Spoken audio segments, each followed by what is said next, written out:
लाडक्या बहिणींनो, योजनेचे रखडलेले पैसे आता थेट खात्यात जमा होणार असून तुमच्या खात्यात एकाच वेळी मोठी रक्कम मिळण्याची शक्यता आहे. सगळी बातमी सांगते, मात्र त्याआधी थोडक्यातला आत्ताच फॉलो करा, कारण लाडक्या बहिणीचे सर्व अपडेट्स आम्ही तुमच्यापर्यंत नेहमी पोहोचवत असतो. ई-केवायसी प्रक्रिया पूर्ण करूनही गेल्या 4 महिन्यांपासून ज्या लाडक्या बहिणी पैशांची वाट पाहत होत्या त्यांच्यासाठी अखेर अत्यंत दिलासादायक माहिती समोर आली आहे. तांत्रिक अडचणी किंवा बँक खाती आधार कार्डशी लिंक नसल्यामुळे ज्या पात्र महिलांना फेब्रुवारी, मार्च, एप्रिल आणि मे अशा सलग 4 महिन्यांचे हप्ते मिळालेले नाहीत, त्यांना आता थेट एकदाच 6,000 रुपये दिले जाण्याची तयारी सुरू असल्याचं समजत आहे. समोर आलेल्या माहितीनुसार ही 6,000 रुपयांची मोठी रक्कम महिलांच्या खात्यात 2 वेगवेगळ्या टप्प्यात पाठवली जाऊ शकतात.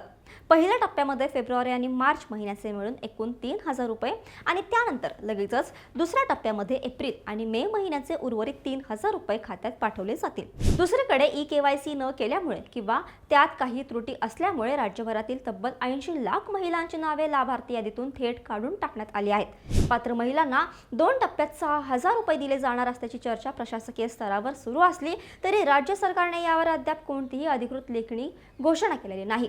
मात्र ज्या महिलांची ई-केवायसी पूर्ण आहे त्यांना त्यांचे हक्काचे पैसे नक्कीच मिळतील. मग तुम्हाला काय वाटतं, सरकारने ही 6,000 रुपयांची रक्कम एकाच वेळी द्यायला हवी का 2 टप्प्यांमध्ये? तुमचं मत खाली कमेंट्समध्ये नक्की सांगा. ही महत्त्वाची बातमी लाडक्या बहिणींना आत्ताच शेअर करा आणि अशाच घडामोडींसाठी थोडक्यातला फॉलो आणि सबस्क्राईब करायला विसरू नका. बातमी म्हणजे थोडक्यात.